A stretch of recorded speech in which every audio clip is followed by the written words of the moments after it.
I've been voting on the conservative side of the aisle for most of my adult life. Perhaps it was from my family experience or because my career is constantly about battling city, state, and federal bureaucrats. Or maybe it's because I grew up in Wyoming and Colorado and saw firsthand what a life of freedom and wilderness provided.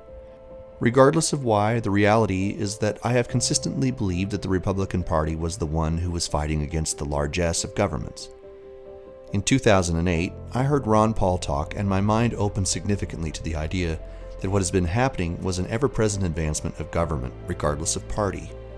Sadly, each year would come close to the election, and regardless of my conviction, I ended up voting for the lesser of two evils.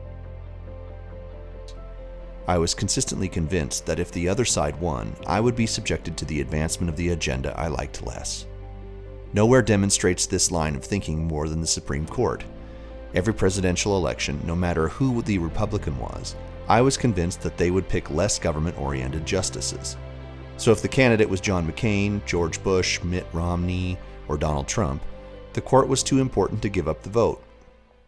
So I would dutifully pull the lever for the R brand, for people whose best quality was their ability to give concession speeches. Even in the years where the good guys won, every time the court battle came up, we were told that the candidate they picked were the most rock-ribbed originalists, and this is why we should be grateful that we had a Republican picking. But as each new court session started, those die-hard originalists would find some new wizardry of law and find a way to advance the agenda of government. At every moment, the court was elevated to the center of the American experience, and in split decision after split decision, the people were the losers. From the beginning of the Republic, there had been a decent war of disagreement about the role of the court. Jefferson and Marshall had no affinity for each other in their battle over the role of the court. After the Marbury versus Madison decision by the court, in which it asserted its supremacy of what the law ultimately meant, Jefferson is quoted to say, "This member of the government was at first considered as the most harmless and helpless of all its organs, but it is proved that the power of declaring what the law is, by slapping and mining slyly and without alarm the foundations of the Constitution, can do what open force would not dare to attempt." As the court became the centerpiece of the way the law was enacted, it aggrandized its power and made it clear to all that when they ruled, that was the end of the discussion. Their ultimate enshrinement in this space has neutered the Constitution and its amendment process, its ability to empower the legislature, and ultimately made the presidency the pawn in the game about the court. We don't decide on the presidency for their agenda or their ability to defend the Constitution. Instead, we pick them for their dynamic personalities and who they will appoint to the black-robed sanctum. It's turned the court into a proxy democratic institution which it was never designed for. By politicizing the presidency and making it about the court, we have not only ruined the intent of the office, but we have in essence ruined the neutrality of the court. What it impacts for us as citizens is the actual operation of our republic, and makes the emphasis on a smaller and less represented citizenry. Instead of demands placed upon our legislatures, we ask the president to pick good justices so that when the eventual controversy comes up in our laws, nothing ever gets addressed in the more democratic fashion of the legislative process. Instead, we wait with bated breath for the score from the secret room of the court. It's always a close game on the most controversial topics, and when the results are announced, the vitriol and anger is through the roof. This has little to do with what the court actually decides, but in the escalation of their power over the other branches of government. We are told as voters that each election is the most important election of our lives, not because our republic demands a path forward and great leadership, or because the consequences of that election will have great consequence to the world stage or the advancement of our civilization, but instead because there's a really old person on the court who's about to sail off into the nether regions, and it will tip the balance of the court away from the politics we prefer.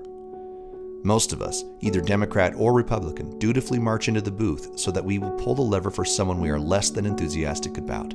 Not so that they can lead our country into better places, but because they will have a pick on the court in their term. It's terrible logic and a horrible rationale, but because it's always two people and no more, we are forced into the moral hazard of choosing for the sake of defending our positions in court. The court needs to be dethroned from its high pedestal and made co-equal with the other branches of government.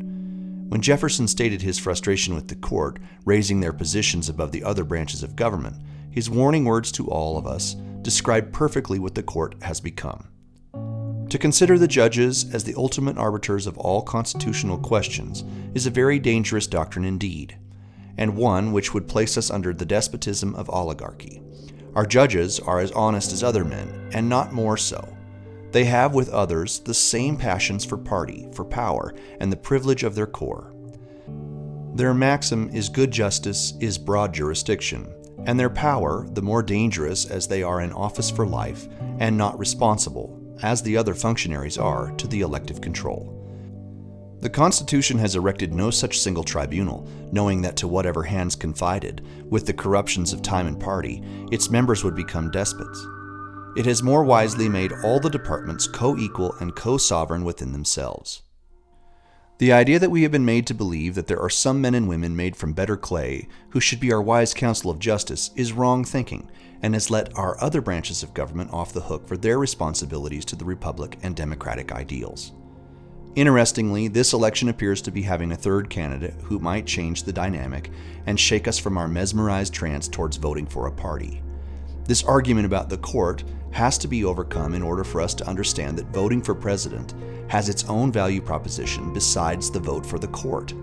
Regardless of what you think of Robert Kennedy Jr., the candidate has traction and might actually be the disruptive voice that helps the American people reconsider the role of the presidency. If we can overcome the arguments from the more independent-minded people about voting for the president based upon the preservation of politics on the court, we might just have a chance to dust the cobwebs out from our derangement for bad logic and the stupor in which we are walking towards the end of our constitutional republic. It might be the very disruptor that makes the legislature go back and address the laws that the court creates its controversy from. It might make the president cast a vision for America rather than how he will preserve the political makeup of the Supreme Court. It might just make our system function as it is designed. But it is up to us to dismiss the narrative about the presidential vote for the justices as our sole rationale for not considering a viable option for the presidency.